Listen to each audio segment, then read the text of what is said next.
everybody. I'm incredibly excited for today's tech track focused on ingredient processing innovation for plant-based meat. My name is Pri, and I'm a plant-based specialist at the Good Food Institute. I'm really excited to be moderating this session today. As many of us know, a core goal of plant-based meat, egg, and dairy products is getting plant-based ingredients to provide the same sensory experience as animal-based products in an affordable and scalable way. In this session, we'll learn about crop fractionation, focused on protein enrichment strategies, as well as plant-based fat structuring.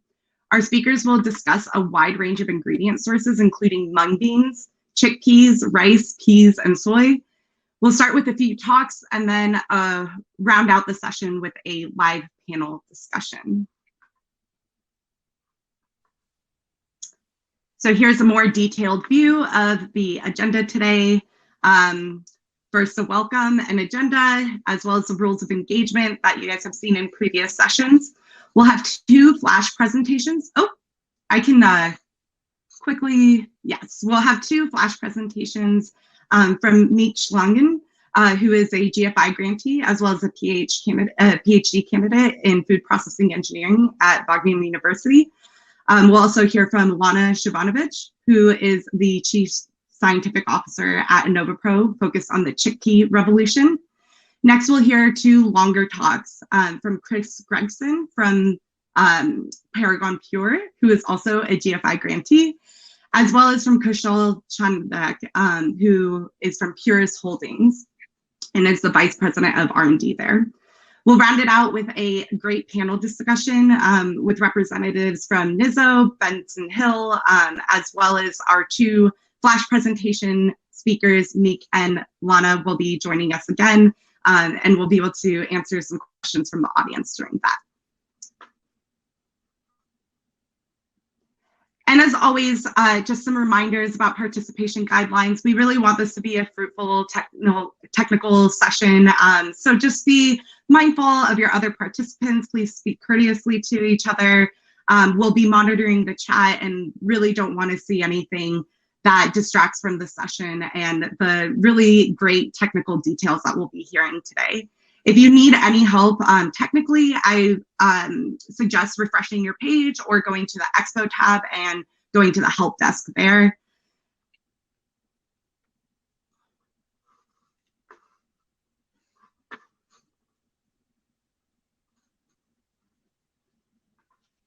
And with that, we can begin with our short talk presentations. And first up will be Miek Schlangen, who is a PhD candidate, as I mentioned, in food process engineering group at the Wageningen University and Research in the Netherlands. She is also a GFI grantee and working on really amazing technology. Applying shear cell technology, she develops plant-based meat with next generation ingredients by developing more efficient and optimizing the protein fractionation process for peas and mung beans. Today, she'll be providing us a flash talk about the dry fractionation of mung beans to produce protein-rich ingredients. Please take it away, Miek. Thank you so much for the kind introduction. And I also want to really thank GFI for giving me this great opportunity to present some of my research work here today. So I'm Miek indeed, and I am a PhD candidate at the Food Process Engineering Group at Wageningen University. And today I want to talk to you about what I'm studying at this moment. And this is with one source of crops that to some of you might be very common and to others you might have never heard of it. It's called mung beans. So from this crop, we are producing these nice fibrous meat-like structures. And I can assume that all of you now may want to know, okay, how do we get from these beans to these nice fibrous structures? There's a step in between, which is called a mung bean protein concentrate. First, we have to produce this, and then the next step is to go towards the meat analog. So this first step from mung beans to the mung bean protein concentrate, we do this by a method called dry fractionation. Then our second step from the mung bean protein concentrate towards the meat analog, we do this by a method called shear cell structuring. So I want to focus a little bit more on the first method called dry fractionation. In my study, this method consists of two separate steps. The first step is milling and the second step is air classification. And as these terms might be new to some of you, I would like to explain them a little bit to you. Dry fractionation overall is a method, an alternative method to separate protein and starch. So we start with our first step, which is milling.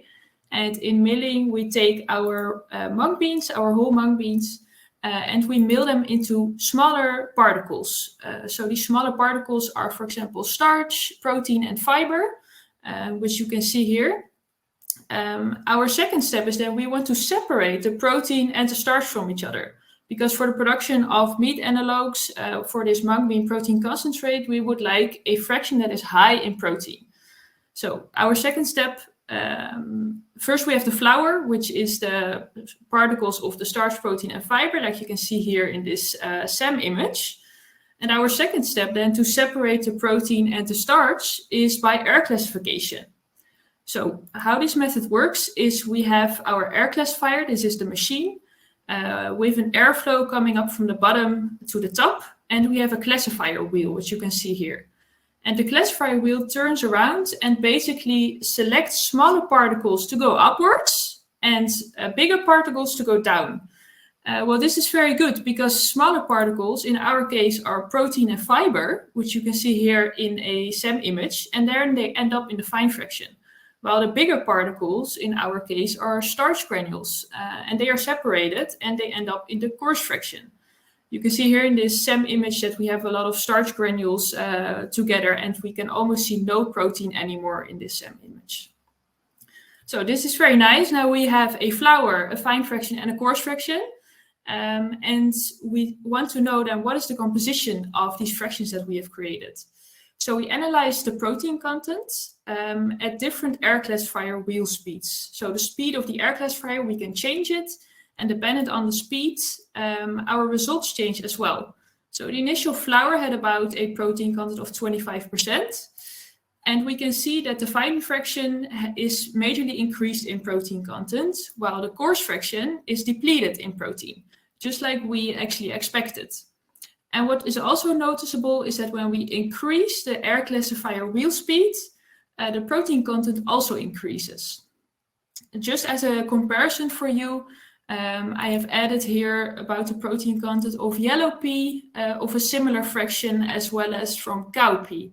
So you can see that mung bean has a higher protein content in this case. We also looked at the starch content and we saw similar results. The flour had an initial starch content of about 50%, and the fine fraction was depleted in starch, which is exactly how we expected it to be, while the coarse fraction was enriched in starch. So what we can see here is that our fine fraction is rich in protein, while our coarse fraction is rich in starch. Now, we also want to know what are the functional properties then of these kind of fractions. So we looked at the least gelation concentration, and we can see here that for the fine fraction, the least gelation concentration, so the amount of material that we need to form a gel, is actually lower than for the flour and the coarse fraction. And we saw something similar in the water holding capacity, like you can see in this graph. We can see that at a higher protein content, so the fine fraction, we see a higher water holding capacity in comparison to, for example, the coarse fraction, which has a lower protein content and thus also a lower water holding capacity. So these functional properties are also very important for our final meat analog. And I promise you, I would also still tell you how we get to this nice fibrous structure. We do this by mixing our mung bean fine fraction with water and gluten, and then applying the shear cell structuring method to it. And in this way, we get a very nice meat-like structure.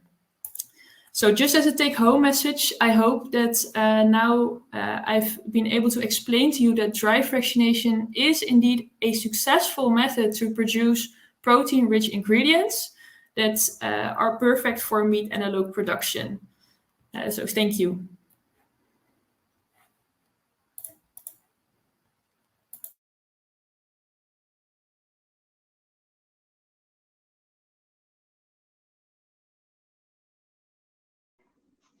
Thank you so much, Miek. That was a wonderful presentation on dry fractionation, which is definitely a new extraction technique that we really need to be paying attention to, using less solvents and hopefully lowering costs and energy for manufacturers.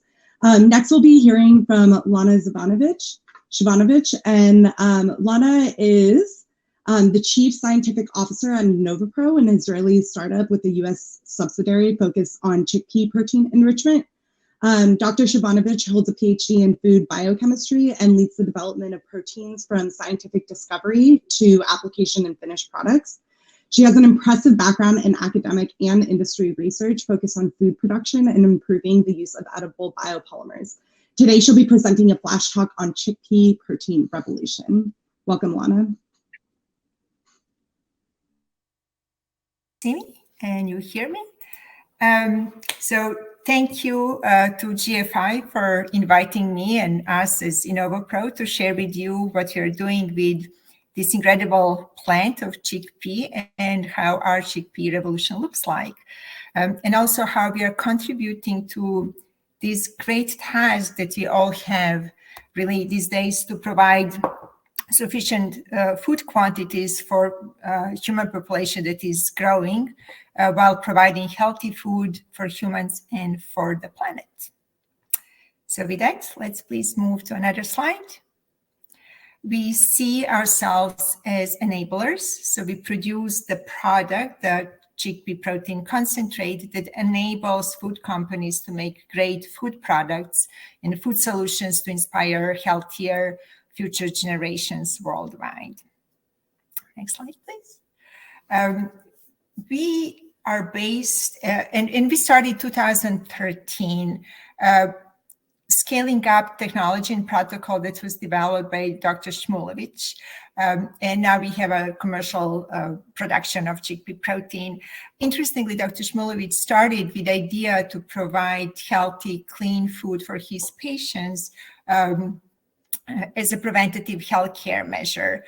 Today, we have this commercially available technology. We are producing quantities in Canada. We are present in 5 countries, in 3 continents.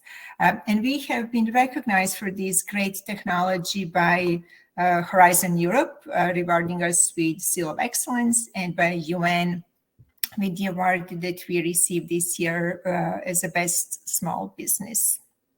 Let's move to another slide. As I mentioned, we are present in 5 countries and 3 continents. Our headquarters is in Israel. We have hubs in US and the Netherlands, and the production is in Canada. The next slide, please.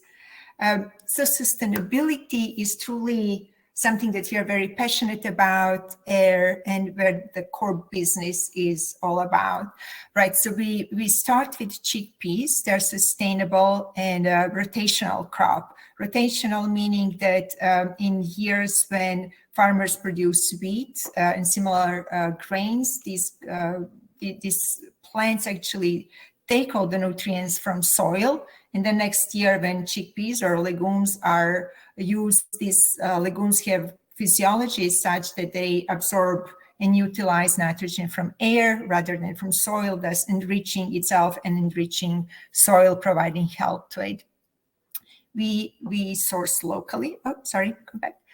We source locally, and our process is based on green technology. Our products never get in touch with organic solvents.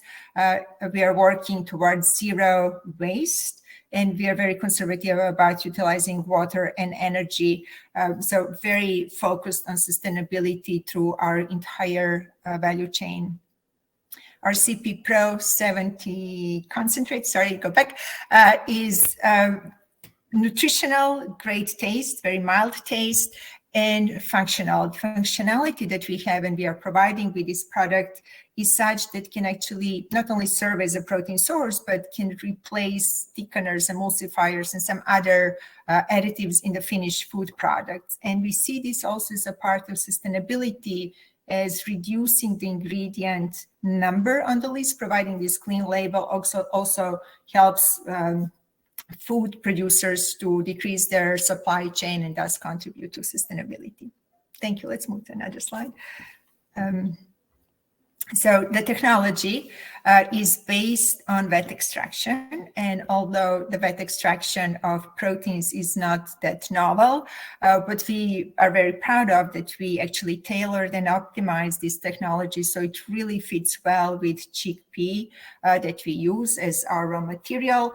We have the finished product of 70% protein concentrate as a fine powder, very functional, but we also have a array of very interesting side streams that we are looking to utilize. Again, this is proprietary technology and it's really tailored toward chickpea that is our raw material. Let's move to another slide. There are many plant proteins on market today, and this is great. Consumers want to have diversity and opportunities and choices, and this is really fantastic time to live and work on plant proteins. However, many of these proteins are being on the market for quite some time, right? There is no ideal protein at this point. Some are really great nutritionally, but may not have the perfect taste, or maybe functionality is a little bit reduced. So what we find fantastic with CP Prs 70 is that it's very mild in taste.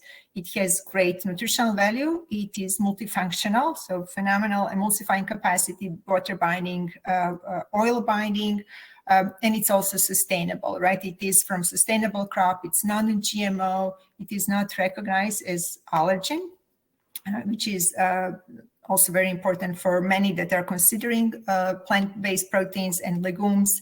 And again, it does not ever come into contact with organic solvents. Very clean, green process. Let's move to another slide. We have this one product, CP Prs 70, already on the market. It's commercialized. Organic protein concentrate is available upon request. And in a pipeline, we have TVP, that is topic of today's session, and starch as our byproduct. Let's go to another slide. CP Prs 70 is being already in many products that are launched and in Europe, in Israel, in US, in different yogurts, plant-based milks, protein for sports nutrition, egg substitutes, smoothies, vegan ice creams, you name it, type of the product, it works really well. And again, they're already on the market. Going to the next slide. Talking about plant-based meats, we are very happy to say that we were able to create, and these are products that if you could come and visit us on a Supply Side West in Las Vegas next month, you'll be able actually to experience this plant-based meat formed from chickpea protein TVP. Let's go to another slide. So now having our production tailored and optimized, we are now digging deeper into science and to really looking how we can systematically measure and enhance sustainability of our entire value chain. We are all very much aware that plant proteins are more sustainable and require less resources compared to animal proteins, but now we really need to do the homework and to do all the measurements that we can actually show how this entire value chain looks like. We are also striving to improve chickpea seed itself, so working on breeding and cultivation, heavily involved in reaching zero waste for our production, and thus also looking into novel technologies, how that can enable us to reach this goal of zero waste and the best possible sustainable production. Let's go to another slide. The company is well supported by our strong investors. And we are really grateful for this because this is really allowing us to achieve our goals. To mention JVP, Migros, Rabobank, CP Capital, ICOS, Bits and Bytes, and Andritz. Let's go to another slide. If you have any questions or would like to discuss this in more detail or order and evaluate the product, this is our management team that will be happy to address any questions. And let's go to another slide. On behalf of InnovoPro team worldwide and the team in headquarters Israel, a big thank you, and we are open to questions and comments. Thank you all.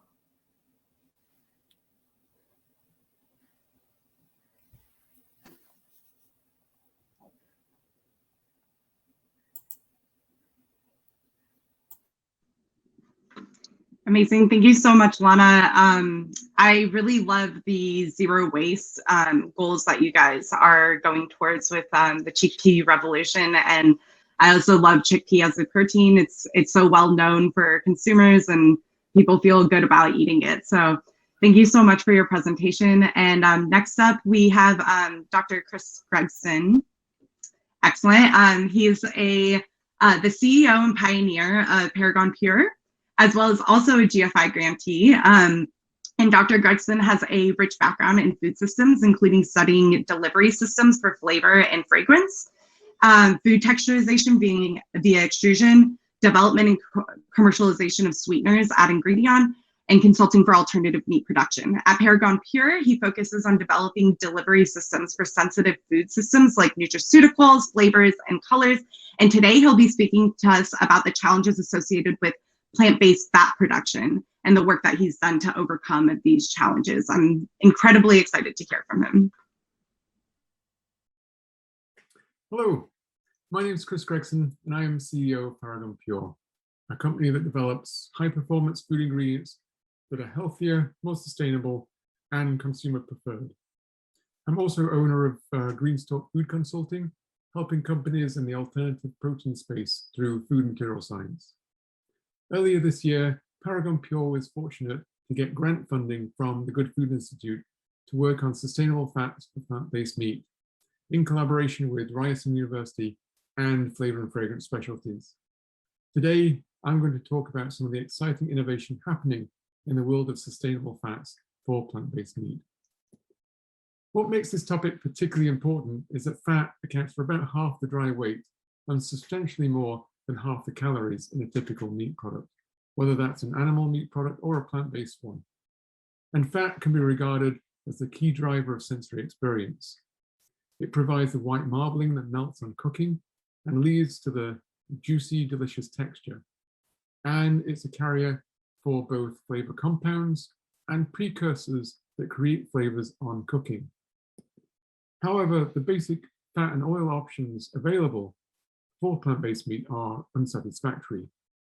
Neither provide the same flavor as animal fat, and while vegetable oils don't provide the desired marbling effect, palm and coconut fat are high in saturated fatty acids and are considered to have a negative environmental footprint. When we asked plant-based meat formulators what they thought about the current oil and fat options for plant-based meat, we gained many useful insights, such as coconut fat tends to be the reluctant choice, especially when marbling is required. Otherwise, sunflower oil tends to be the first choice. Fats and oils sourced from crops associated with allergies, such as peanut, and sometimes soy and coconut, were often not acceptable. Flavor incorporation would be welcomed by many plant-based meat companies if it enhanced the eating quality of the plant-based meat and could be labeled as a natural flavor. Next, we find out that the negative consumer perception of additives, such as methyl cellulose, for example, is an important driver of product formulation. However, the most important aspect of a oil or fat product was taste and functionality, both of which are more important than either health or cost. And while sustainability is important, this is typically based on consumer perception rather than any sort of quantitative metric. Now, if we're trying to replace animal fat, a good place to start might be to gain an understanding of what it is. Animal fat, just like vegetable fats and oils, are predominantly comprised of triglycerides. This is a class of chemical with a glycerol backbone with 3 fatty acids attached to it with ester bonds. Fatty acids can be classified by the length of carbon chain and the degree of saturation. So the degree of saturation refers to the number of double bonds, which can be none for saturated fatty acids, 1 for monounsaturated, or more than 1 for polyunsaturated. The difference between fats and oils is simply the melting temperature, which is a function of the fatty acid distribution. Fats have a high melting point due to their increased level of saturation and or an increase in the length of the fatty acids. So the composition of fat is also important for flavor. It can be a repository of hydrophobic aroma compounds, and it can contain precursors like branched chain fatty acids, which are important in the flavor of meat, especially ruminant animals like cows and sheep.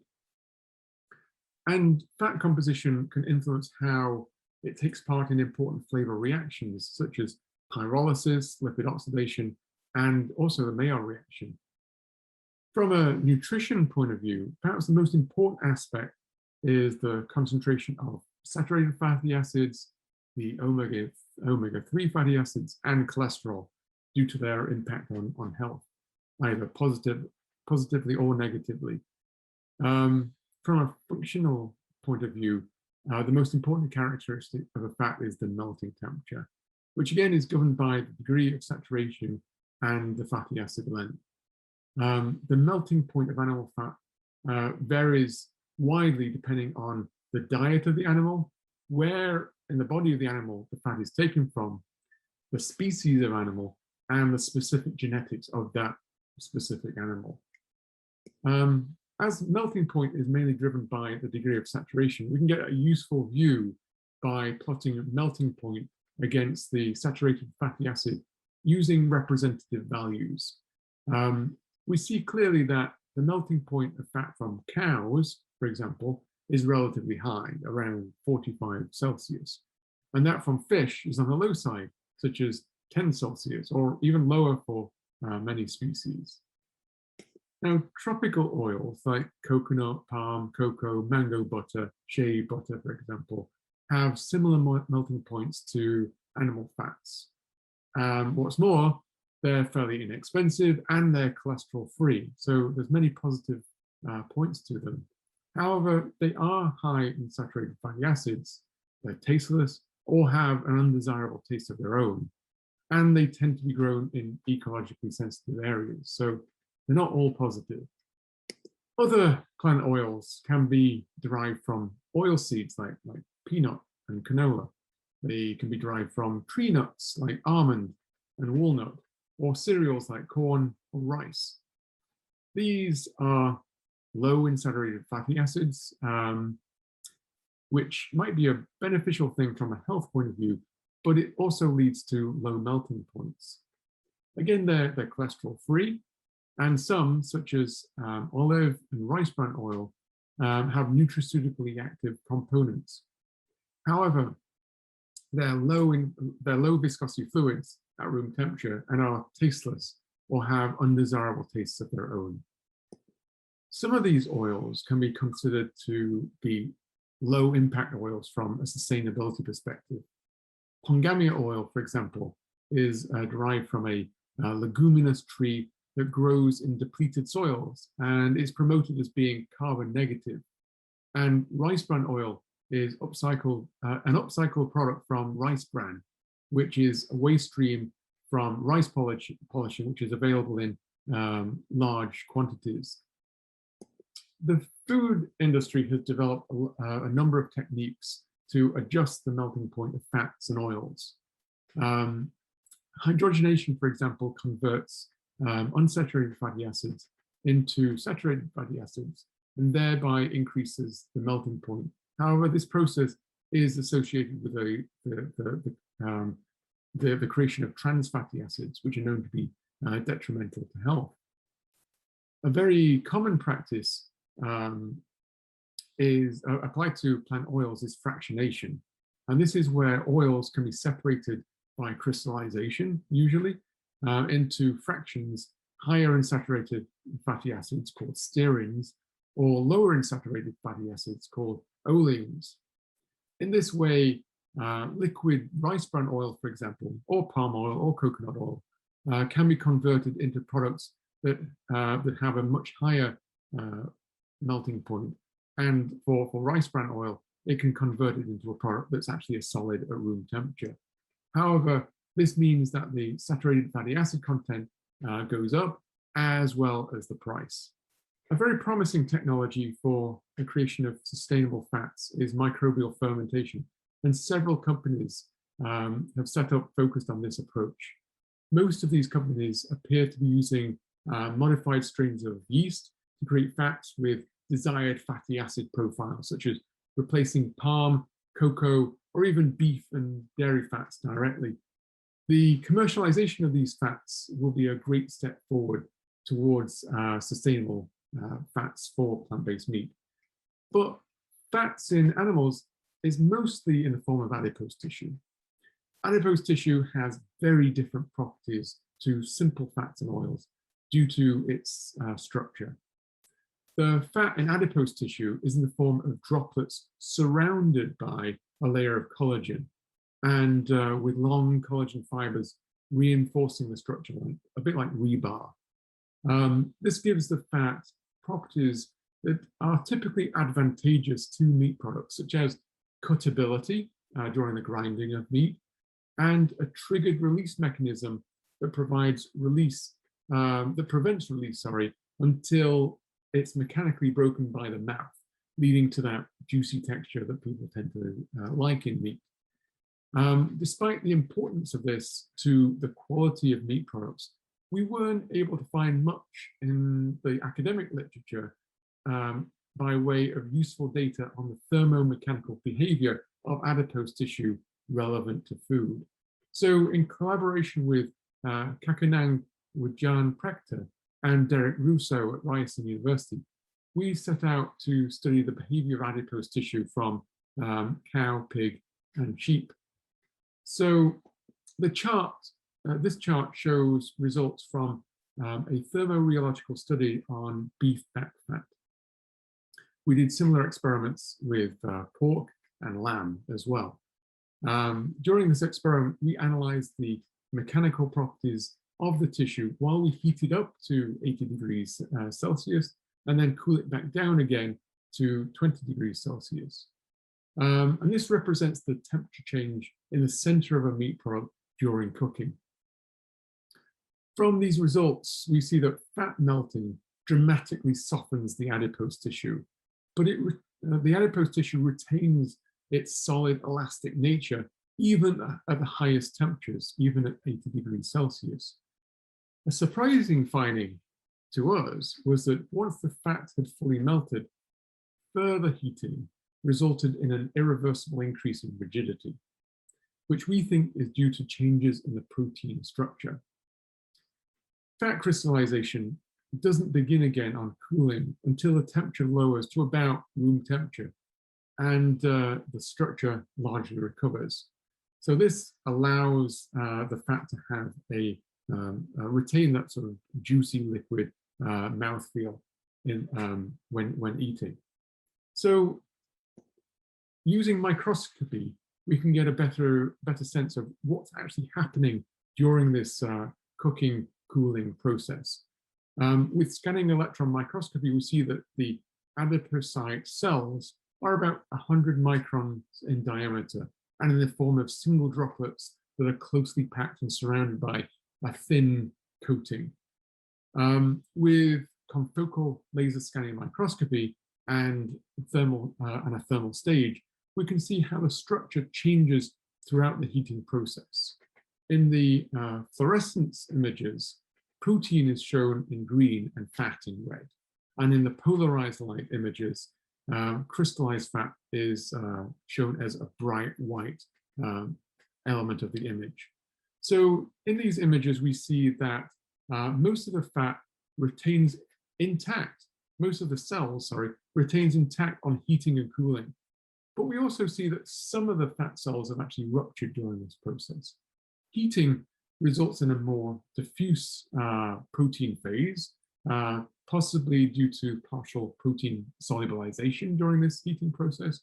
And we also see that on recrystallization, the fat crystals are small, smaller than they were to begin with, and some appear to be on the outside of the cell wall structures. So we can get an even deeper understanding with Raman spectroscopy to get insight into what's happening on the level of chemical bonds. And the most noticeable change is the increase in disorder after heating. But there's no change noticeable in the lipid fraction. We do see change in the protein fraction related to hydroxyproline and helical domains. And there seems to be some evidence of protein denaturation as well. So the question remains, how can we replicate these physical properties of animal tissue with non-animal fats and oils? One approach is via oil structuring. So there's many approaches to oil structuring, which are shown on this slide here. Emulsions, emulgels, bigels are all based on oil in water or water in oil dispersions. Oleopastes and oleogels use rheology modifying ingredients to thicken or gel oil phases. Emulsification is a technology that can create oil droplets surrounded with a solid layer, much like adipose tissue cells. And aerogels are porous sponge-like matrices, some of which can be filled with oil. Although these approaches offer a lot of opportunity, the real challenge here is to optimize the adipose-like properties while doing so using consumer acceptable food ingredients. Several companies have set up to develop structured fat products for plant-based meat, including 77 Foods and Lipid. Motif is also working in this area too. During our GFI-funded project, Paragon Pure looked at oleogels using oil and wax from upcycled rice bran. Rice bran oil is an abundant, low-cost source of oil that has a low environmental footprint. It's also low in saturated fatty acid, and it's considered to be consumer-friendly, as well as having beneficial nutraceutical properties. So we add this to a natural flavor composition that mimics the type of fat that we're trying to replicate, whether that's pork fat, lamb fat, or beef fat, or even fish fat, to provide a more authentic taste experience. The process is simply heating and then cooling to form the oleogel. The oleogel structure, the hardness and the texture can be modulated by adjusting the formulation and the crystallization conditions. So when this product is used to create a plant-based meat product, the high melting point helps to retain oil during cooking, and because of the delayed recrystallization process, the product has a juicy mouthfeel. Finally, I couldn't talk about innovation in fats for alternative meat products without mentioning cultivated adipose cells. This, of course, represents the ultimate in replication of adipose tissue, as the result actually is adipose cells. Several companies have focused on developing this technology, and several more cultivated meat companies are developing both muscle cells and adipose tissues simultaneously. I think it's worth mentioning, though, that this technology is not necessarily easy or a slam dunk. There are several challenging barriers to overcome. To get parity with plant-based, to get parity in physical performance, for example, not only do you have to grow the cells, but these cells need to combine to create a three-dimensional tissue structure. Many of the flavor components in adipose tissue are related to the animal's diet and the metabolism of the animal. which might require adding other components into the culture medium to gain those flavors and flavor precursors. The cost, of course, is a challenge, especially given the low cost of plant fats and oils. And finally, there's the consumer acceptance, which is largely untested, and the regulatory hurdles that need to be overcome. However, if these barriers can be overcome, this approach will result in the closest thing to adipose tissue possible without an animal being involved. So as takeaway messages, I'd like to finish off by saying that there remains significant innovation opportunity in the development of alternative fats for plant-based meat. Promising technologies include structured oils, fermentation, and cultivated adipose cells. And really the goal for plant-based meat is not replacing palm oil or even coconut oil, but really mimicking the structure, the function, the flavor of adipose tissue. And with that, I'd like to say thank you very much, and especially thank you to the Good Food Institute.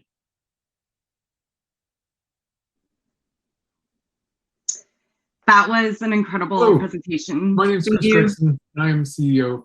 Thank you so much, Chris. Chris is actually on the call, so if anyone has questions you can put it in the chat, and hopefully he can answer them there. As I mentioned, we do have a research funding program through GFI coming through, focused on plant-based and fermentation-based fats. So I really hope everyone was inspired by that and maybe got some good ideas. Next, we'll have Kushal Chandak, who is the Vice President of R&D at PURIS Holdings. PURIS is focused on US-based organic non-GMO breeding and processing of crops like yellow pea, soy, lentil, corn, and lupin. Their goal is whole crop valorization. Kushal, in particular, co-developed PURIS's first commercial pea product, and he now leads the R&D team through ingredient discovery all the way through enrichment. And today he'll be talking about PURIS's pea protein optimization. Take it away.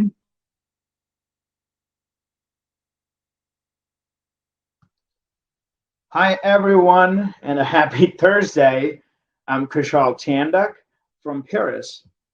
I've been with the company for the last 10 years, with spending majority of my time for making pea protein more sexy.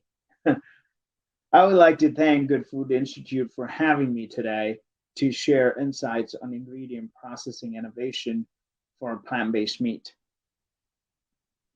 Before we start, I would like to share a little information on PURIS. In 1985, our founder, Jerry Lorenzen, set out to develop safer, more sustainable food from plants. Jerry Lorenzen's breakthrough non-GMO seeds were specially bred to grow high-yield, disease-resistant crops that left the land better than it started. We are known in the market for our best tasting pea protein, PRS pea protein. In March of this year, PRS claimed the top spot on Fast Company's list of the world's most innovative food companies for its high protein pea variety that can be commercially grown by farmers around the US. PRS offers the only vertically integrated two-plant American production model, from genetics and procurement through conditioning and manufacturing. PRS buys back the grower partners' crops to produce plant-based ingredients, including pea protein, pea starch, pea fiber, pea syrup, and textured pea protein. Shall we begin our journey around the meat alternative landscape? As you can see, it is mainly divided into three categories: plant-based, cell-based, and fermentation-based technologies. The various techniques follow either a bottom-up or a top-down strategy to create fibrous morphology. With a bottom-up strategy, individual structural elements are created that are subsequently assembled into larger meat-like or meat-looking products. Fermentation, cell culture, wet spinning, electrospinning would come under that umbrella. You are creating meat fibers in the range of 1 micrometers to 100 micrometers using a bottom-up strategy.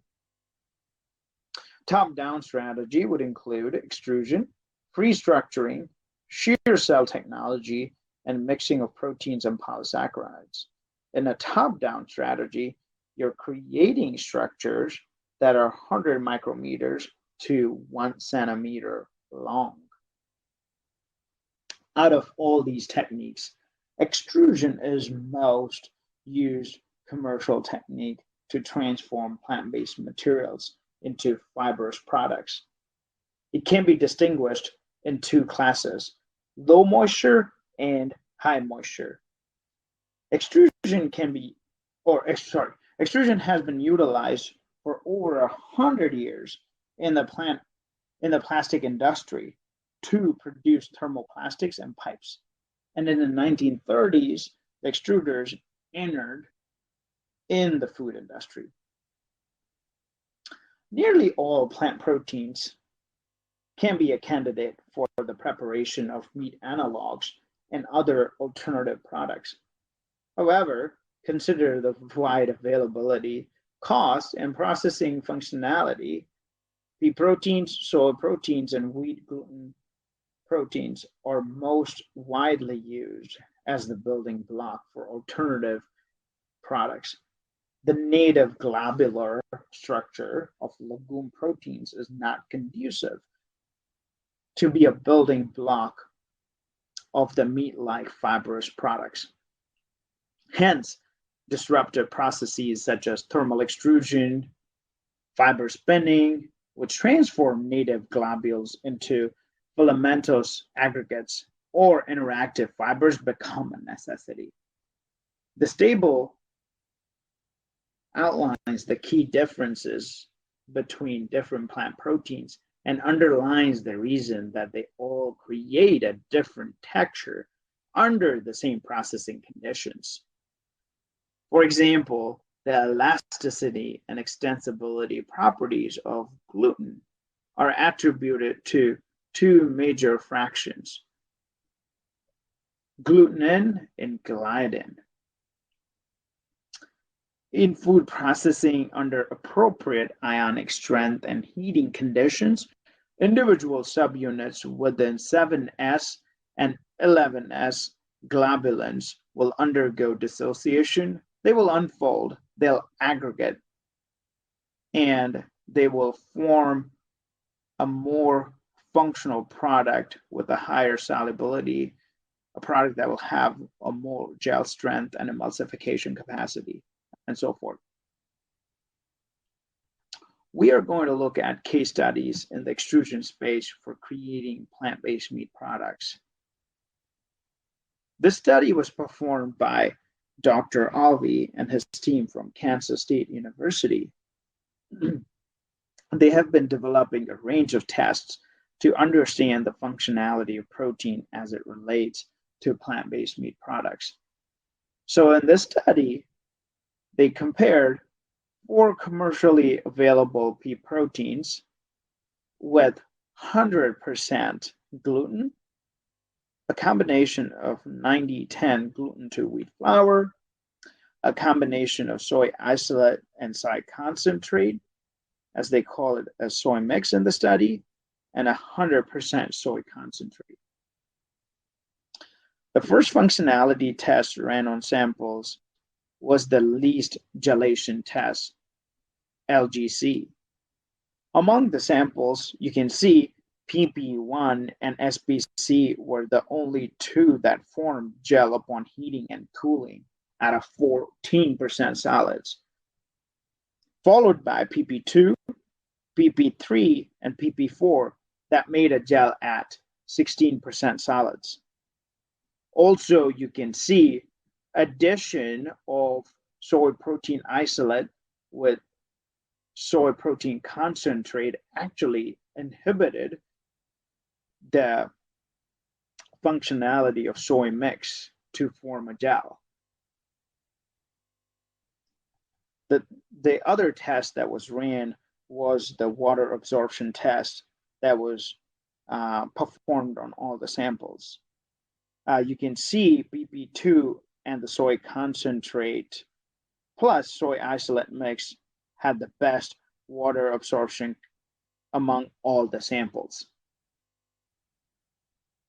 And again, in the test, the soy mix is basically the 50-50 combination of soy concentrate and soy isolate. That would tell us that the cold swelling nature of PP2 and the soy mix. Third functionality test was ran to basically test the viscosity of all the samples using an RVA at a 15% solids. The data, as you can see in the graphs, suggests that PP2 and the soy mix are the most cold swelling, and that correlates with the numbers we are getting from the water absorption capacity test as well. The next step was basically to dry texturize these samples and rehydrate them. It can be seen through the optical microscopy pictures that the cold swelling proteins like the PP2 and the soy mix were basically leading to a very porous or more of a cellular structure rather than a laminar structure or a more laminated structure that you can just see in 100% SPC or maybe in the PP4 samples, or even in the wheat mix or the 100% wheat gluten samples. You can see a lot of the laminar or the layered sheets. And that structure, the laminated structure, is more appealing for making extruded plant-based meat products. Another inference is for creating laminated layers, you would want the proteins to be a gel forming when heated, as you can see in PP1 and the soy SPC.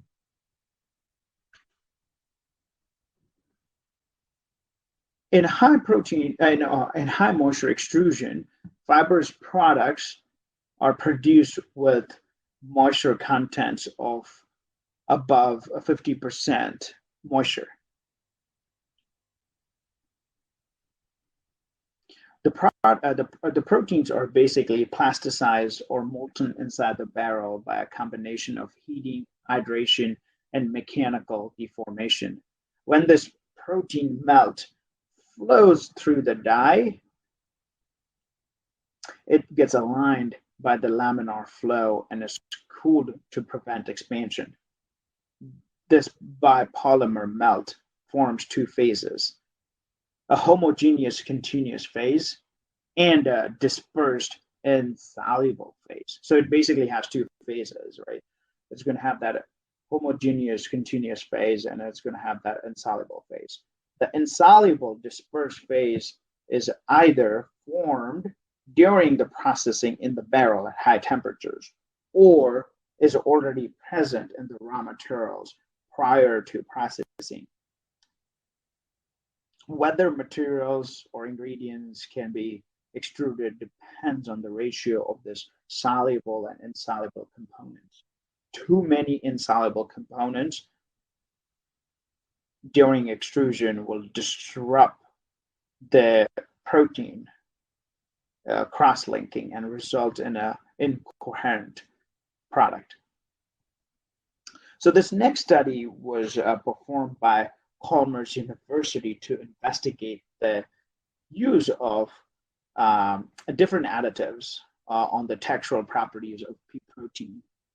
And here we are mainly going to look at how fiber affects the quality texture of extruded pea protein during high moisture extrusion. So the study basically used several different additives, but we are just looking at a 5%, 10%, and 15% increment of potato fiber and its effect on extruded product.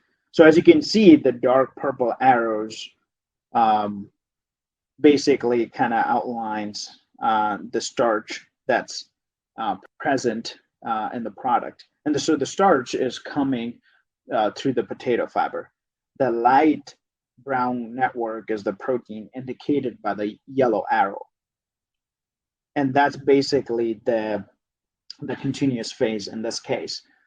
And the white voids, as you can see, is mainly the potato fiber and other voids indicated by the blue arrow. And so what we can say is the starch and the potato fiber in this case are that dispersed phase, and the protein is more of that continuous phase. And the main conclusion from the study is that additives hinder the ability of pea protein to form a textured structure during high moisture extrusion. It indicated that the protein network is affected by the presence of starch in the potato fiber, which presumably, as I said, could form a second molten phase that reduces the ability for the protein to form a texturized structure. As you can see, increased concentration of potato fiber led to larger interruption of the protein network, and the network was eventually broken up when the concentration basically went up to almost 15%. The bottom line is certain amount of disruption is required to break the texturization, so as the final product is not too tough and has a disrupted texture to resemble the unevenness in meat. At PURIS, we recently optimized our pea protein to have excellent melt and viscosity properties that enable pea protein to form that layered and laminated texture resembling the morphology of meat. We modified the processing parameters of pea protein that making it form an ideal melt during process of extrusion. And as you can see through these pictures, the before and after solution. So before the solution, the protein was forming this just almost dust-looking product post-extrusion. But once we changed our processing parameters for making protein, post-solution, you can see the protein really forms that nice melted-looking matrix that is going to give you that layered laminated structure post-cooling. And the solution, we call it PRS P870 Plus. And this is the product that we basically recommend for high moisture extrusion. And the key reason behind that is basically this product has good melt, has a good water hold, and has a good gelling ability. And those are some of the key parameters that you require for the protein to have during an extrusion process, so that you can build enough viscosity in the barrel. Some other alternative considerations would be our PRS P870 LS Plus product. So this product basically would give you all the functionality of the regular 870 Plus, but would give you an 80% reduction in sodium. The other product we also recommend is our PRS P860 that basically imparts a firmer texture. So at times you do desire a firmer texture in your meat alternative product. So 860 would be a really good candidate for that. And all these products are also available in organic. So thank you so much. And together, let's build the future of food. Thank you.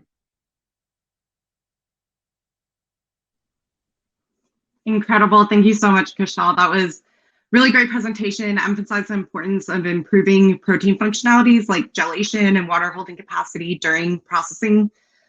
Also, whole crop valorization of pea crops is going to be really critical to make it a sustainable and affordable option in the future. So we love to see it. In the last 30 minutes here, we'll begin a panel discussion. and I would love to have the panelists join me right now, and we can begin chatting a little bit about ingredient processing and the innovations that we're seeing through these groups.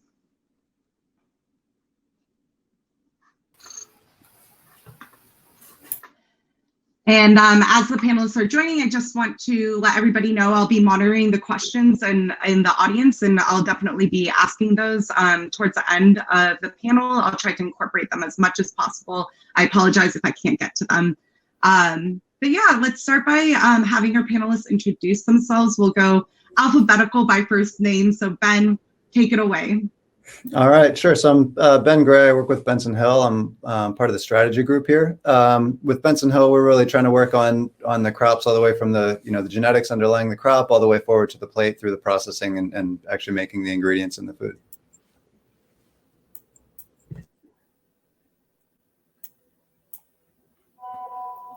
Go for it, Lana. You had the right idea. Go for it. Good. Hello, and everybody. I'm Lana Zivanovic. I'm Chief Science Officer with InnovoPro.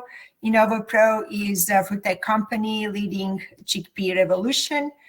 We are making chickpea protein concentrate, some other value-added products. And in my role, I lead our efforts to quantify and enhance our sustainability through entire value chain, looking into cultivation program and characterization of our quality and functionality.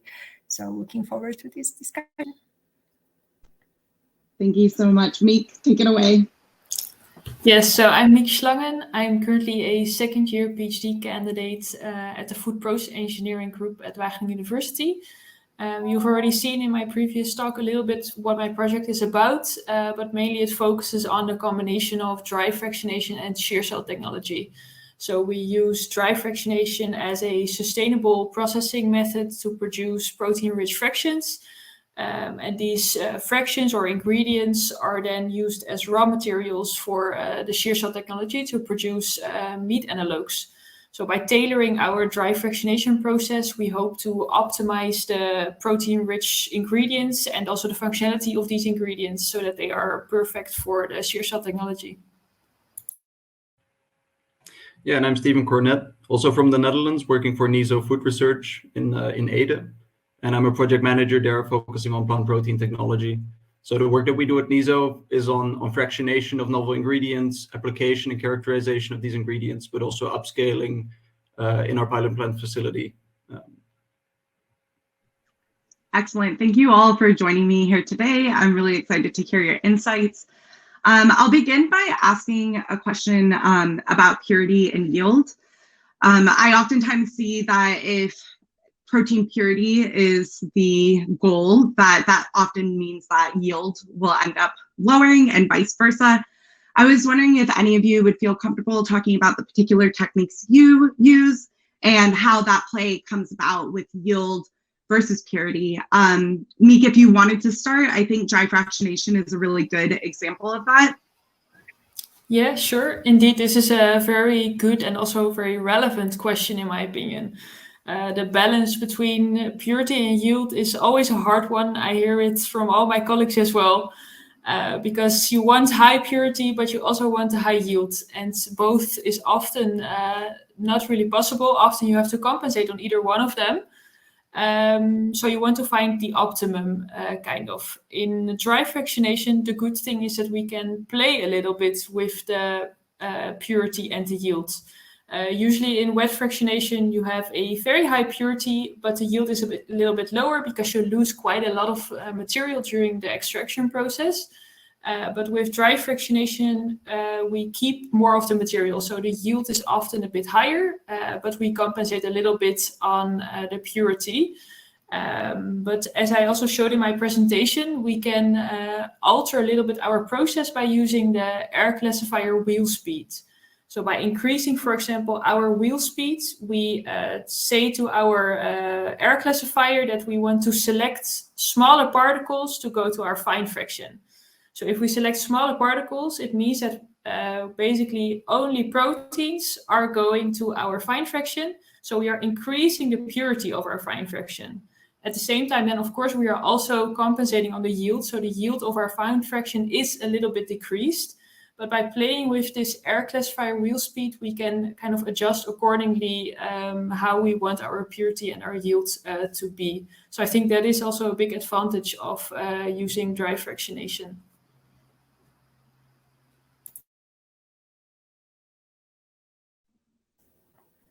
And maybe just to add to what Miek was saying, decision will be also made based on the application where you see your product or protein is going to be used. So there are some applications where maybe additional starch or fiber can be accepted, like in baked products or extruded products, right?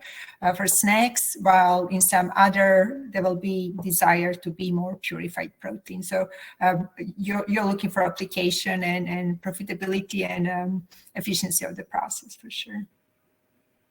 Yeah, so effectively you should be looking at functionality versus yield, I guess. Purity in itself, I personally think is a bit, going for white powders. I would say a functional ingredient has much more value than the purest ingredient, to put it like that. Exactly. Yeah, we don't always need a high purity. I think a very good example is what we can do in the shear cell. We can make very nice structures with, for example, soy protein isolate together with wheat gluten. But soy protein isolate by itself cannot form nice structures. While if we go a little bit lower in the purity to soy protein concentrate, we've seen that soy protein concentrate can make very nice fibrous meat-like structures. So I think that's a very good example that not always we require a high purity. And indeed, like Lana and Stephen already mentioned, it really depends on the application as well. And I think some of the we're calling impurities and some of this stuff too, I think you can kind of mask some of the important parts. You might have a very pure in terms of like overall composition might be 70% protein, let's say. But some of those other proteins or other components of that might be causing off flavors that might be present at very low concentrations. And so some of that input can also affect how pure you need it to be. You might be able to get away with avoiding certain wash steps or classification steps or whatever if you just don't have that in the starting material in the first place. And so you can address some of that crop specific or variety specific just on the inputs. So. Absolutely. I really appreciate that insight because especially if we can reduce the amount of purification steps and extraction steps necessary or perceived as necessary in the field, that could definitely help us on a sustainability and affordability front. Thank you guys so much. Okay, next I want to ask if you guys could speak on maybe some unique challenges that you might have come across with specific crops and ingredients. So for example, during Miek's talk, I saw that the dry fractionation seemed to work a little bit better for mung bean versus yellow pea. And so that's just one example, but if anyone wants to speak a little bit about these different protein sources and maybe what kind of challenges you're seeing between them.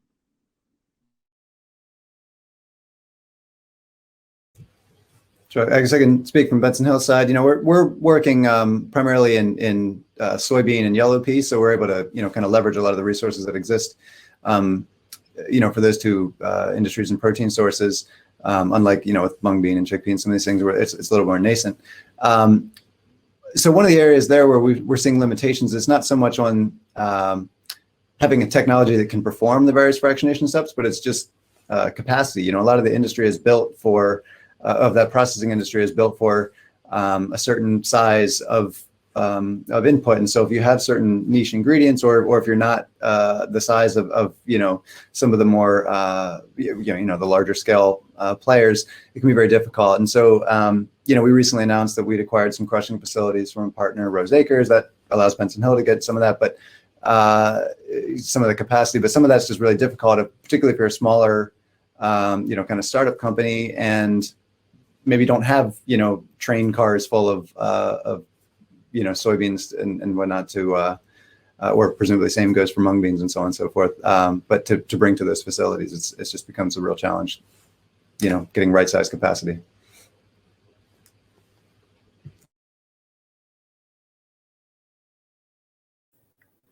Yeah, I think it's self-explanatory, but maybe good to say, right? Each technology that is developed, it's optimized for particular material. So they're always tweaking and tailoring and optimizing. And again, depending on your particular situation and your particular desire for quality of the finished good, there will be these adjustments. And solutions are endless as we can change the incoming raw materials, combinations, and then also application in the end.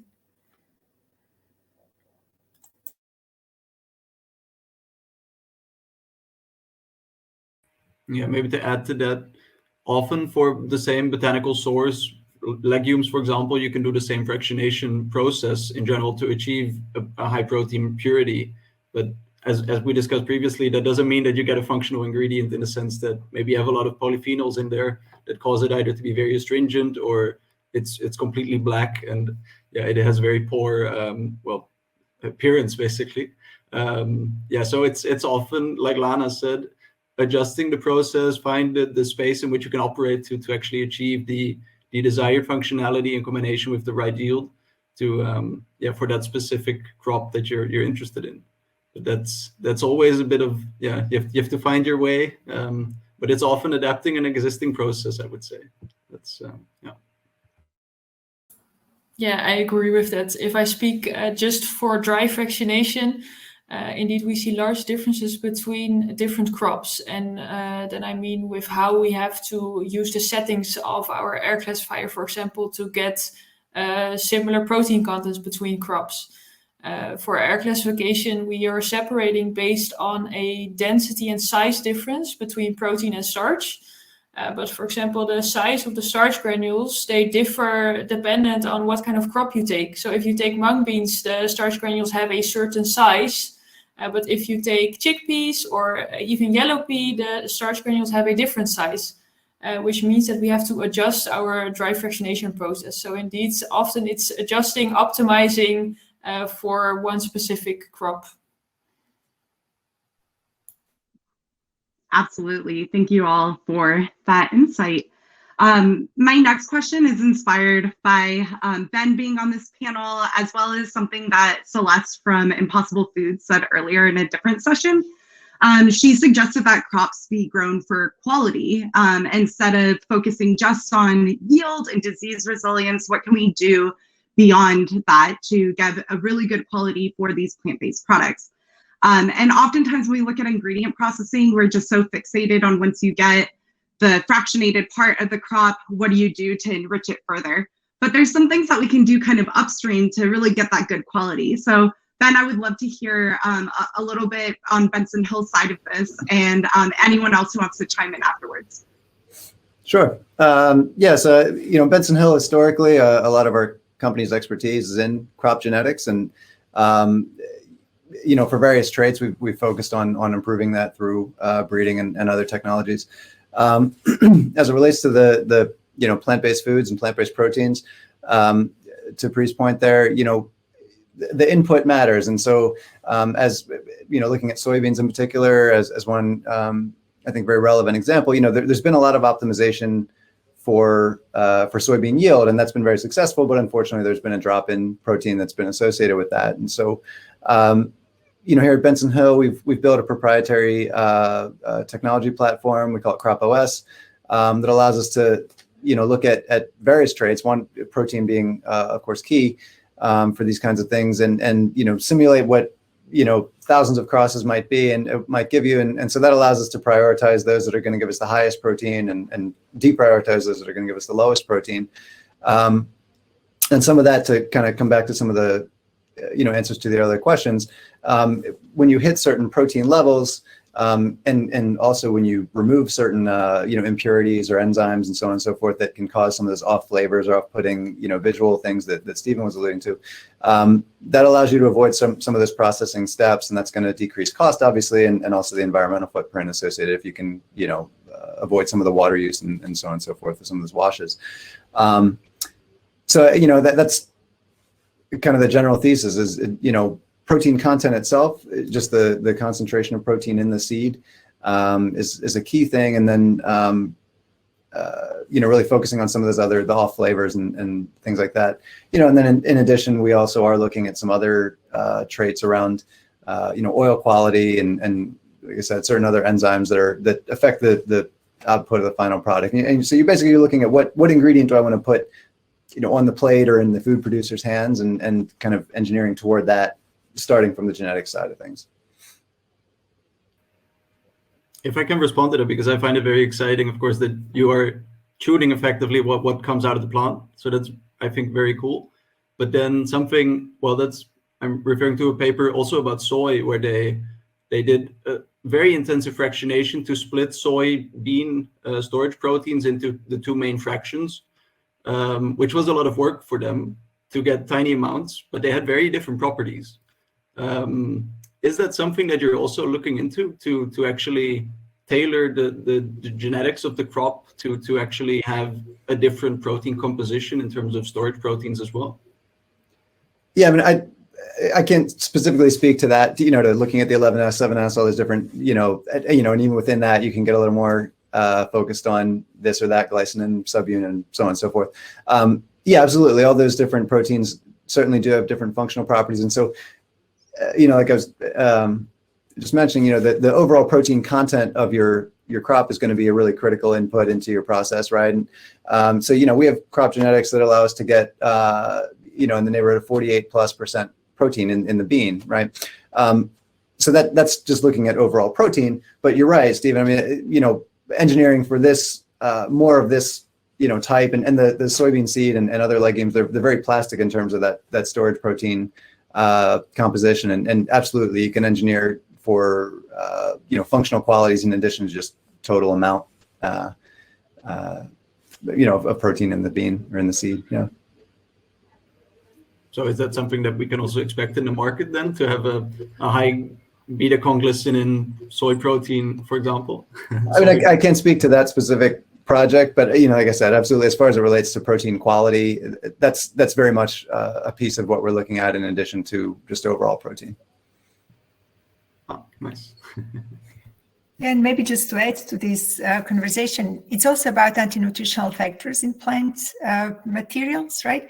So removing or reducing them on genetic level, that's also very important. But we also need to think about this balance, right? Just thinking about lupin.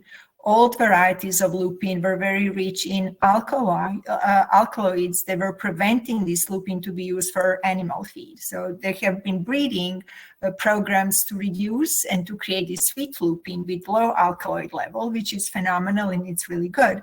But if you think that fat extraction can remove 90% or 99% even of these specific anti-nutrition factors, then it's again a balance how much you want to really invest in breeding. That is never that cheap, right? And it's a lengthy process if you can remove it easy or relatively easy. So again, I think it's always more than one question when we are looking for optimizing, right? There is always balance in like a multidimensional puzzle that needs to be solved in every step that we do.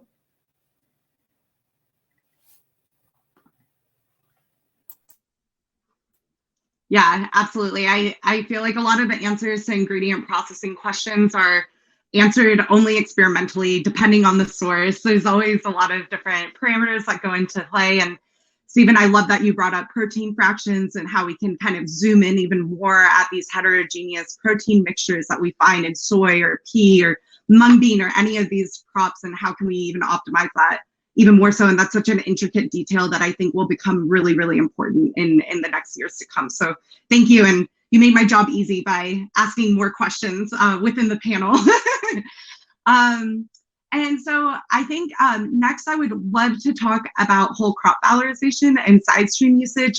This came up a few times in questions during Miek and Lana's talks. And so I think if anyone wants to talk a little bit about what can we do with these side streams that result in protein enrichment processes, and alternatively, what are maybe some good side streams that have good protein content or other plant-based ingredients that we might find interesting?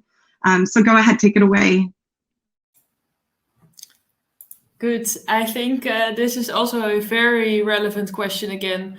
And my answer is going to be mainly about dry fractionation specifically, because in my opinion, the good thing about dry fractionation is also that we have a smaller amount of side streams than conventional fractionation methods, such as wet fractionation. But still, in my opinion, we cannot take part of a pulse and not have a home for the rest of it. So we need to do something with the side streams, in my opinion. So in dry fractionation, our side stream is called the coarse fraction, and it is rich in starch mostly, but there's also still a little bit of protein, about 10% protein in our coarse fraction. So there are some options for it. I know that for specifically mung bean, the mung bean starch is used to make glass noodles in Asia mostly. So mostly the starch there from mung beans is the valuable ingredient and not so much the protein. So that is an interesting option. But also because the coarse fraction is starch rich, it could be interesting for example, confectionery products or bakery products. And if we even stay in more the plant-based products area, I would say plant-based cheese. Most plant-based cheese that are now on the market are, I think, made from some type of starch. And I believe that a coarse fraction from as a rest stream could be a very interesting ingredient for this. But also, if we are talking more about meat analogs, I think that, for example, sausage products, I think they're mainly based on protein, but there's almost always some kind of starch present to bind the whole structure together. So a coarse fraction from, for example, dry fractionation could also be a very good ingredient for example, plant-based sausages, in my opinion. So there's definitely, I think, a use for the side stream in dry fractionation.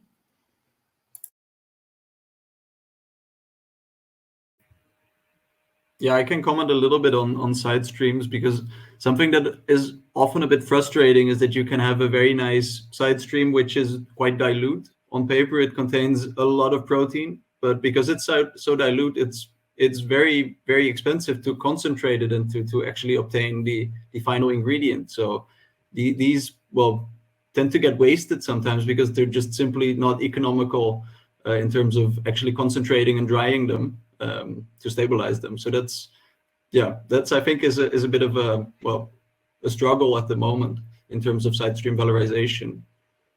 Yeah. And also to reflect on what Miek said, because she mentioned, of course, that the side stream from her process is rich in starch.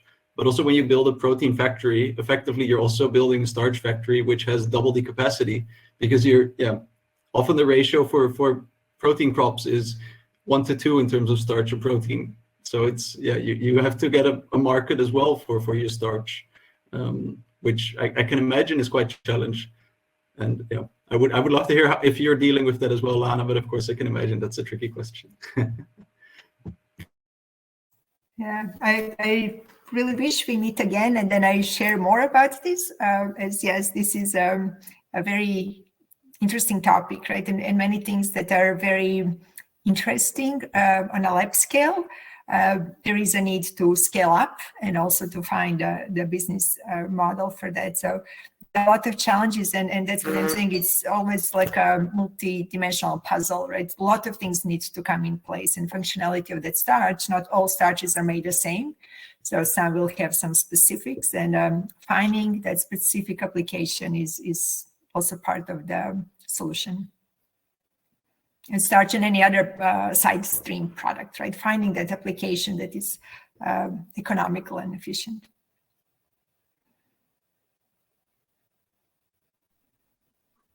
Yes, absolutely. I love all of those points. And Stephen, in particular, what your point about the resulting side stream maybe being too dilute and just kind of too expensive to do anything with. I've been hearing that a lot with potato juice, for instance, with taking, it's a great side stream from potato starch, but it's just so dilute. It doesn't have very much protein in it, but the potato protein is just wonderful. It has a great digestibility and things like that. So if someone on this call can figure that out, I'm sure it would make a lot of people very, very happy.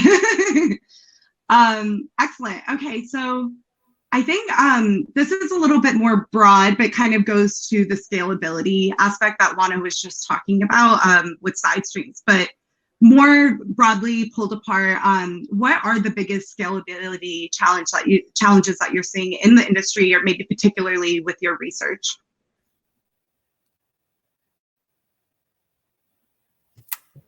Maybe I can start. Excuse me. So scalability, yes, from lab scale to pilot plant, it's a lot of fun to work on, a lot of challenges to solve, but really fun. But then when you start growing and scaling from pilot plant to commercial scale, then there are a lot of questions. And one of them is really finding the good partner, right? Partner that can help you scale up technologically, having all the equipment, having capabilities of doing that, but also being professional and have the same business values and visions. So it's not only then technology, but there is more to it. And then again, balancing this and finding trusting partner is something that is a side of technology, but crucial in this process. So just highlighting one of the topics. I'll maybe just kind of, maybe I'm kicking a dead horse and kind of echoing what I said earlier, but I think there's a bit of a, almost sort of a valley of death kind of situation in between, like Lana's talking about the pilot scale where you build things up and then really getting to a commercial scale. I mean, that's a very capital intensive and a very costly thing to build a plant. And so it's reasonable if you're building that plant to build it for a large capacity. And so if you want to produce a few tons of product, it's just really difficult to find some place to process that, and also just to build the grower network and grow enough of your beans or your seeds of whatever the crop is, to get a large enough amount to get into existing processing plants and crushing plants and so on and so forth. Very true. That's why we are so grateful for all the support that we receive. And yet again, if we do not have this support, if we don't have these great investors that are helping, that would be really impossible to do. So there is a need for that trust and beliefs and investment in that hard part of scaling up till the production is on a maximum scale. Excellent. Thank you all so much.